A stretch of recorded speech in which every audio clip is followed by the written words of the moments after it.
Hello guys, hello all of you. हम आपको सूचना सहायक परीक्षा की तैयारी करा रहे थे, जिस सीरीज में कि हम C++ वाला पोर्शन कर रहे हैं।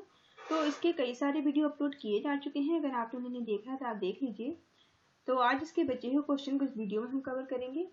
चलिए स्टार्ट करते हैं। फर्स्ट क्वेश्चन आपसे पूछा गया है, अ class generated from a class template is called.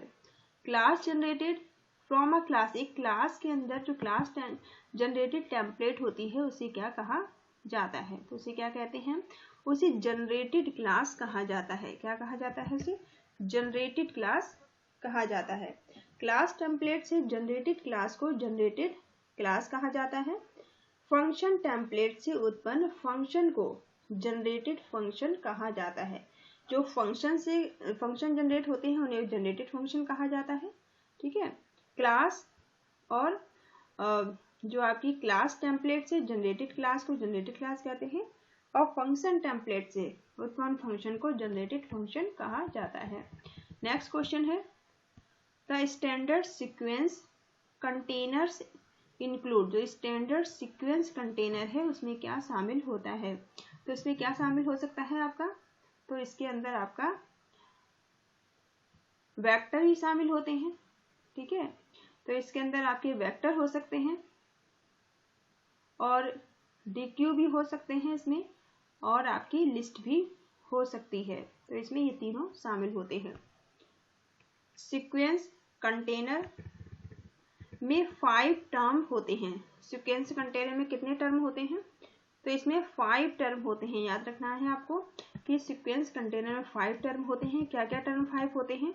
इसमें एरे होता है, वेक्टर होते हैं, लिस्ट होती है, फॉरवर्ड लिस्ट होती है और DQ भी होता है। तो ये इस तरह के 5 आपके सीक्वेंस होते हैं इसके अंदर।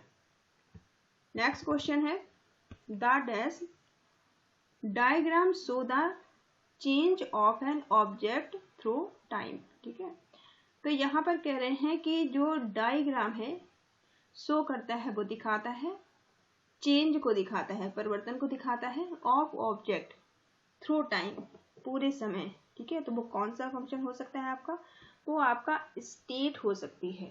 स्टेट डायग्राम जो होते हैं, स्टेट डायग्राम आपको ऑब्जेक्ट के शो को, ऑब्जेक्ट में जो चेंजेस होते हैं उन्हें दिखाने का काम करते हैं। तो स्टेट डायग्राम किसी लॉजिकल प्रणाली की एक अवस्था से दूसरी अवस्था में जाने की शर्त आदि को प्रदर्शित करती है। इसके लिए जरूरी है कि संबंधित प्रणाली सीमित अवस्थाओं वाली हो। ठीक है, नेक्स्ट क्वेश्चन है इसमें, फॉर द अबव प्रोग्राम। कह रहे हैं कि ऊपर यहाँ पे एक प्रोग्राम दिया गया है, maximum how many character can be shorted in the array. Array के अंदर कितने कैरेक्टर शॉर्ट हो सकते हैं? मैक्सिमम। तो क्या प्रोग्राम है? हैश इंक्लूड आयो स्ट्रीम डॉट एच, फिर हैश इंक्लूड आयो मैपिंग डॉट एच। ठीक है, नेक्स्ट है कॉन्स्ट टाइप की इन्होंने वैल्यू ली है, इंटीजर साइज है इसका, कांस्टेंट टाइप की वैल्यू है और साइज इसका जो इंटीजर टाइप का लिया है इन्होंने इक्वल टू 10, जिसमें कि इन्होंने 10 डाला है। वाइड मेन से आपका प्रोग्राम स्टार्ट होता है। तो वाइड मेन फंक्शन इन्होंने स्टार्ट किया है, कर्ली ब्रेसेस ओपन किया है, फिर करेक्टर str। ठीक है, इन्होंने करेक्टर टाइप का आपकी एक स्ट्रिंग ली है जो कि ये साइज है, यहाँ पे साइज को यहाँ पे लिया है। सीन एंगल ब्रैकेट के अंदर सेट w साइज और फिर str स्ट्रीम को बाहर लिखे इसको क्लोज कर दिया। अब इससे पूछा है कि आपको मैक्सिमम हाउ मेनी कैरेक्टर आपसे यहाँ पूछे गए हैं कि एरे के अंदर स्टोर होंगे। तो कितने इसमें एरे के अंदर स्टोर होंगे इसके हिसाब से? तो आपके 9 कैरेक्टर स्टोर होंगे एरे के अंदर। ठीक है, क्योंकि एरे क्या करता है, ये आपने 10 इनिशियलाइज किया है, ये स्टार्ट करेगा 0 से। ठीक है, और लास्ट वाला ये नल होता है। तो आपका 9 कैरेक्टर इसमें होंगे। प्रत्येक फंक्शन के लिए जो संख्या होती है या तो 0 होगी, देखो यहाँ बताया गया है, या तो संख्या 0 होगी या बिना किसी लिमिट के कुछ भी हो सकती है या बिना किसी लिमिट के कुछ भी हो सकती है यहाँ पे। नेक्स्ट क्वेश्चन है which of these link is used to avoid repetition. कह रहे हैं कौन सी ऐसी लिंक है जो रिपीटिशन को अवॉइड करती है। सेंसियर in multiple use cases, multiple use cases के अंदर, ठीक है, मल्टीपल यूज केसेस के अंदर कौन सी ऐसा लिंक है जो कि अवॉइड करता है रिपीटिशन को। तो वो इंक्लूड होता है। क्या होता है? इंक्लूड होता है, वो शामिल होता है, ठीक है। इंक्लूड लिंक का उपयोग एक से अधिक उपयोग के मामले में परिदृश्यों की पुनरावृत्ति के बीच के लिए किया जा सकता है। नेक्स्ट क्वेश्चन है dash is an mechanism of reusing, reusing का जो मैकेनिज्म है एंड एक्सटेंडिंग एग्जिस्टिंग क्लासेस, और ये एक्सटेंड करता है एग्जिस्टिंग क्लासेस को विदाउट मॉडिफाइंग टर्म, विदाउट इसे बिना मॉडिफाई किए हुए, दस प्रोड्यूसिंग हायरार्चिकल रिलेशनशिप, और ये प्रोड्यूस करता है हायरार्चिकल रिलेशनशिप को बिटवीन देम, उनके बीच में। तो वो क्या होता है? वो आपका इनहेरिटेंस होता है, ठीक है। इनहेरिटेंस मौजूद क्लास को मॉडिफाई किए बिना उसकी पुनः उपयोग और विस्तार करने का एक मैकेनिज्म है, ठीक है। बिना मॉडिफाई किए हुए इसे हम यूज कर सकते हैं। इस प्रकार इसके बीच हायरार्चिकल रिलेशनशिप उत्पन्न होते हैं। नेक्स्ट क्वेश्चन है the dash and dash statement which we were using for input from keyword and output for display screen C++, ठीक है। तो क्या इसमें इस्तेमाल किया जाएगा?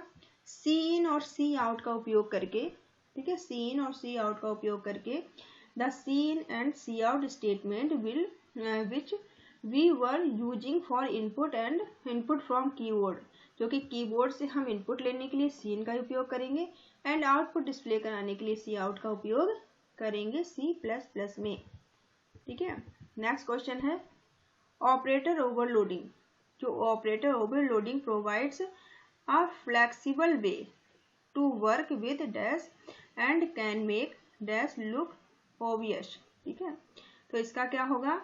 ये आपका क्लासेस प्रोग्राम कोड, क्लासेस और प्रोग्राम कोड होंगे, ठीक है, क्लासेस होंगे और प्रोग्राम कोड होंगे। ऑपरेशन ओवरलोडिंग का उपयोग किसी क्लास के साथ काम करने का एक लचीला तरीका प्रदान करने में और प्रोग्राम कोड को स्पष्ट तरीके में दिखाने में किया जाता है, ठीक है। नेक्स्ट क्वेश्चन है the distractor is used for. Distractor का उपयोग किया जाता है, किस लिए किया जाता है? D allocation of memory, memory को डी एलोकेट करने के लिए, ठीक है, मेमोरी को डी एलोकेट करने के लिए डिस्ट्रैक्टर का उपयोग किया जाता है। डिस्ट्रैक्टर का उपयोग आमतौर पर मेमोरी को डी एलोकेट करने के लिए किया जाता है और उसके क्लास मेंबर के लिए और अन्य क्लास अप करने के लिए भी इसका उपयोग किया जाता है। नेक्स्ट क्वेश्चन है every function can have dash और डैश आर्गुमेंट, ठीक है। कह रहे हैं कि हर एक फंक्शन जो है वो क्या है? एक तो every function can have no or any member of argument, ठीक है।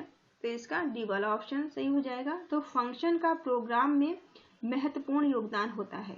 जो फंक्शंस होते हैं इनका प्रोग्राम में एक महत्वपूर्ण काम होता है, योगदान होता है।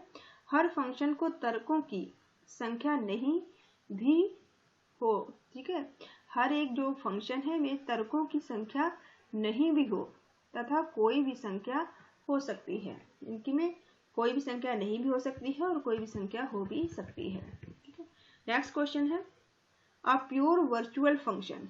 जो एक प्योर वर्चुअल फंक्शन है, a pure virtual function is an example of dash which does not have. Pure virtual function example किसका एग्जाम्पल हो सकता है और नहीं भी? तो ये जो आपका है ये रन टाइम पॉलीमॉर्फिज्म का एग्जाम्पल हो सकता है। Pure virtual function is an example of run time polymorphism does और which have not any body. ठीक है, ये आपका सी वाला ऑप्शन सही होगा। प्योर वर्चुअल फंक्शन में बेस क्लास के अनुरूप डेफिनेशन नहीं होती है। ठीक है, प्योर वर्चुअल फंक्शन में बेस क्लास के अनुरूप डेफिनेशन नहीं होती है। सभी ड्राइव्ड क्लास में प्योर वर्चुअल फंक्शन का इम्प्लीमेंटेशन हो सकता है या नहीं भी हो सकता है। नेक्स्ट क्वेश्चन है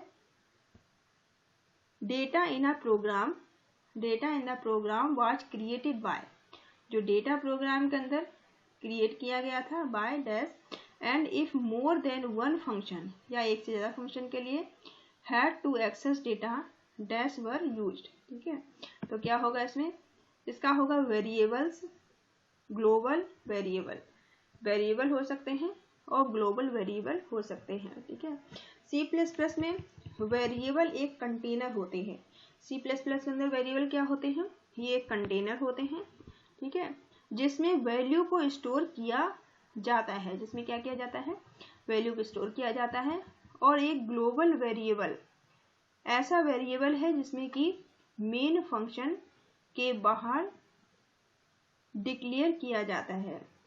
ठीक है, नेक्स्ट क्वेश्चन है इसमें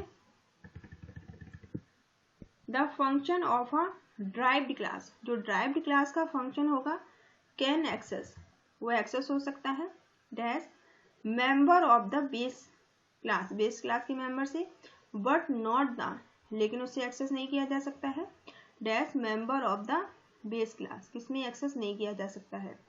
तो ये आपका पब्लिक एंड प्रोटेक्टेड, जो आपका पब्लिक और प्रोटेक्टेड होगा ये एक्सेस हो सकता है, लेकिन प्राइवेट आपका एक्सेस नहीं हो सकता है। ठीक है, जब किसी क्लास को प्राइवेट मोड में इनहेरिट करते हैं तो बेस क्लास के सभी मेंबर ड्राइव्ड क्लास के लिए प्राइवेट मेंबर हो जाते हैं। ठीक है, जब आप प्राइवेट मोड में किसी को एक्सेस करेंगे तो बेस क्लास के भी सारे मेंबर प्राइवेट हो जाएंगे और जिन्हें केवल ड्राइव क्लास के मेंबर ही एक्सेस कर सकते हैं। ठीक है, नेक्स्ट क्वेश्चन है which of these file open mode do you use to write into the file. ठीक है, कह रहे हैं कि कौन सी जो फाइल ओपन मोड है जिसे आप यूज करेंगे राइट इनटू फाइल में लिखने के लिए, तो ये आपका iOS और :out ऑप्शन का आप यूज करेंगे। ठीक है, किसी भी फाइल को राइट मोड में ओपन करने के लिए iOS :out का उपयोग किया जाता है। नेक्स्ट क्वेश्चन है द करंट रीडिंग पोजीशन, जो करंट रीडिंग पोजीशन है which is the index of next byte, ये नेक्स्ट बाइट की इंडेक्स होगी। ठीक है, that will be read from the file in car. ठीक है, कह रहे हैं करंट रीडिंग पोजीशन जो होगी which is the index of the next byte, next byte के लिए इंडेक्स होगी दैट विल बी रीड, जिसको कि रीड किया जा सकता है फ्रॉम फाइल इज कॉल्ड, वो क्या कहलाएगी, वो गेट पॉइंटर कहलाएगा। क्या कहलाएगा, गेट पॉइंटर कहलाएगा। करंट रीडिंग पोजीशन जो कि अगले बाइट की इंडेक्स है, जो करंट रीडिंग पोजीशन है वो अगले बाइट की क्या है, इंडेक्स है, जिसे फाइल में पढ़ा जाएगा। इसे गेट पॉइंटर कहा जाता है। क्या कहा जाता है, इसे गेट पॉइंटर कहा जाता है क्योंकि ये नेक्स्ट कैरेक्टर को डिनोट करता है। किसे डिनोट करता है, नेक्स्ट कैरेक्टर को। ठीक है, नेक्स्ट क्वेश्चन है dash is the ability of object belonging to different type of respond to method called of the same name. ठीक है, तो इसके लिए क्या होगा, ये आपका पॉलीमॉर्फिज्म होगा। ठीक है, पॉलीमॉर्फिज्म एबिलिटी, पॉलीमॉर्फिज्म एक ऐसी एबिलिटी है ऑफ ऑब्जेक्ट, किसी ऑब्जेक्ट के लिए belonging to different type of respond, जो कि अलग अलग तरह के रिस्पॉन्स देती है, टू मेंबर के लिए, टू मेथड्स के लिए, कॉल्ड द सेम नेम, जिनको कि सेम नेम की मेथड के लिए ये अलग अलग रिस्पॉन्स दे सकती है। ठीक है, तो जो पॉलीमॉर्फिज्म एक एबिलिटी है, एक योग्यता है, जिसके द्वारा एक मैसेज को बहुत सारे फॉर्म्स में डिस्प्ले किया जाता है। इसका यूज तब होता है, इसका यूज हम तब करते हैं, इसका उपयोग तब करते हैं जब बहुत सारी क्लासेस होती हैं जो इनहेरिटेंस के द्वारा एक दूसरे से जुड़ी होती हैं। ठीक है, अगर आप सूचना सहायक परीक्षा के अलावा किसी भी ऐसे एग्जाम की तैयारी कर रहे हैं जिसमें कि कंप्यूटर से रिलेटेड क्वेश्चन आते हैं, तो आप उन सब के लिए इन वीडियो को देख सकते हैं। सभी एग्जाम के लिए महत्वपूर्ण है। ठीक है, और अगर आप हमारे डिटेल्ड के वीडियो देखना चाहते हैं डिटेल में, तो आप जो आपकी RBSC की राजस्थान बोर्ड की 9th, 10th, 11th, 12th की बुक्स हैं वो मैं आपको करा रही हूँ, तो उसको आप देखिए, वहाँ आपको डिटेल में भी देखने को मिलेंगे। जो भी आपके एग्जाम के लिए वो भी काफ़ी हेल्पफुल रहेंगे, आपके बेसिक कॉन्सेप्ट क्लियर होंगे उनसे। चलिए नेक्स्ट क्वेश्चन है TTO। ठीक है, या TTO परफॉर्म, ये जो TTO है ये परफॉर्म करता है आइडेंटिकल ऑपरेशंस को। किसको परफॉर्म करता है? आइडेंटिकल ऑपरेशन को। फॉर ईच टाइप, हर तरह के, of data compactly and conventionally we use. ठीक है, जिनको कि हम कंपैक्टली और कन्वेंशियली यूज कर सकते हैं। क्या हो सकते हैं वो फंक्शन टेम्पलेट हो सकते हैं। क्या हो सकते हैं? फंक्शन टेम्पलेट हो सकते हैं। तो टेम्पलेट C++ का नया फीचर है। टेम्पलेट क्या है? C++ का नया फीचर है। टेम्पलेट फंक्शन में समान फंक्शन की फैसिलिटी के लिए एक सिंगल फंक्शन रखने की पद्धति को टेम्पलेट फंक्शन कहा जाता है। नेक्स्ट क्वेश्चन है A static data member generated from a static data member template is called dash static data member। क्या होगा? एक स्टैटिक डेटा मेंबर जो है वो जनरेट करता है एक स्टैटिक डेटा मेंबर को, मेंबर टेम्पलेट को, उसे क्या कहा जाता है? तो उसे हम कहते हैं जनरेटेड स्टैटिक डेटा मेंबर कहा जाता है। ठीक है, जनरेटेड स्टैटिक डेटा मेंबर कहा जाता है। नेक्स्ट क्वेश्चन है exception should not be use for. Exception का इस्तेमाल नहीं होता है। कहाँ इस्तेमाल नहीं होता है ये एक्सेप्शन जो आपका है?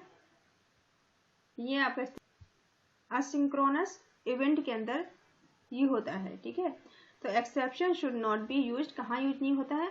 ये आपका इन इवेंट के असिंक्रोनस इवेंट के अंदर इस्तेमाल नहीं होता है। ठीक है,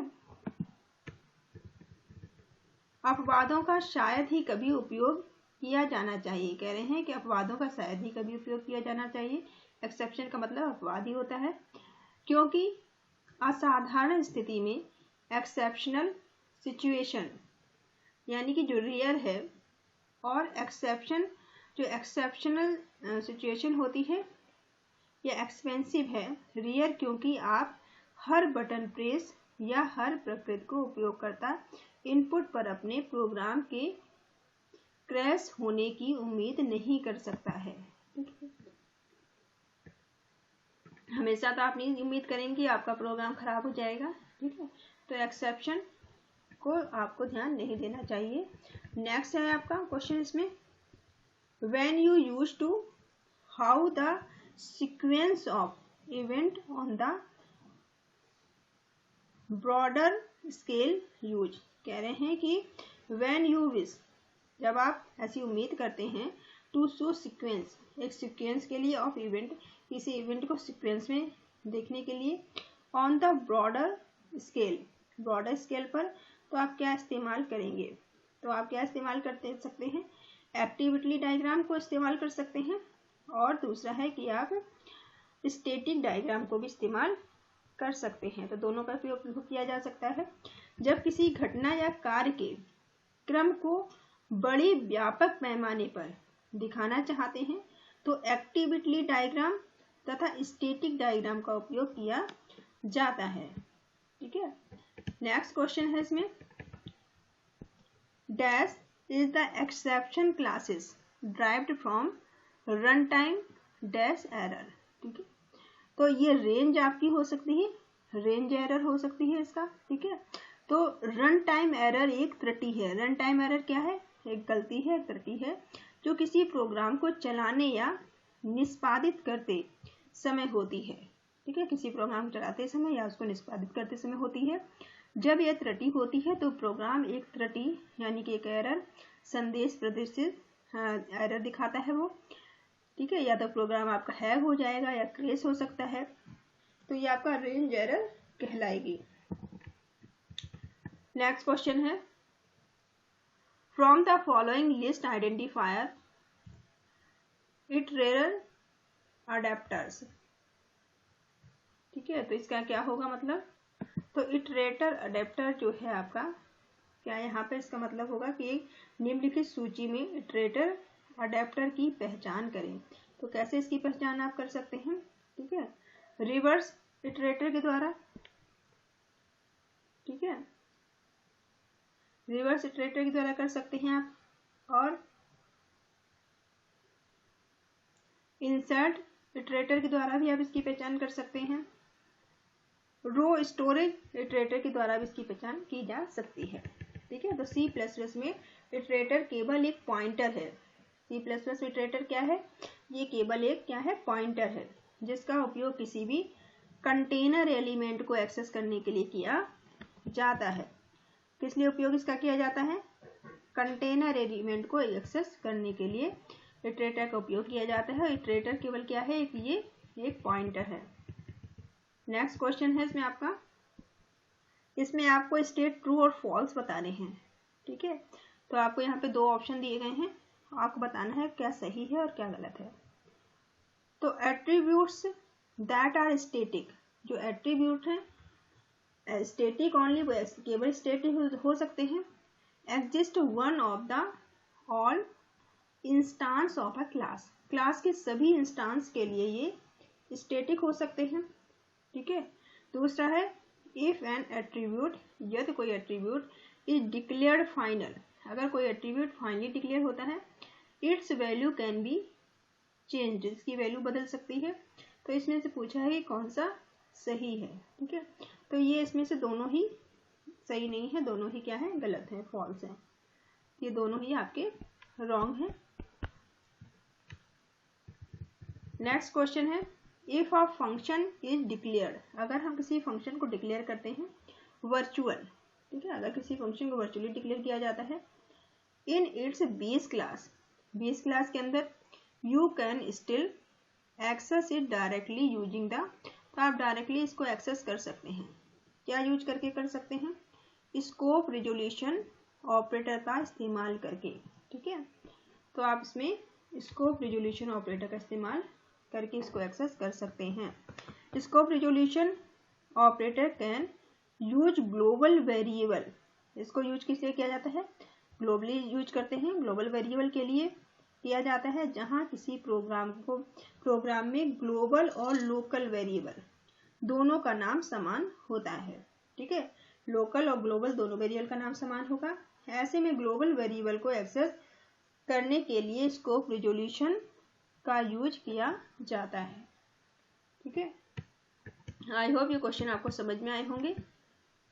कोई चीज़ अगर नहीं समझ में आती है या आपकी कोई भी क्वेरी है या कुछ आप जानना चाहते हैं तो आप मुझे कमेंट करके बता सकते हैं। Thank you all of you, thank you for watching.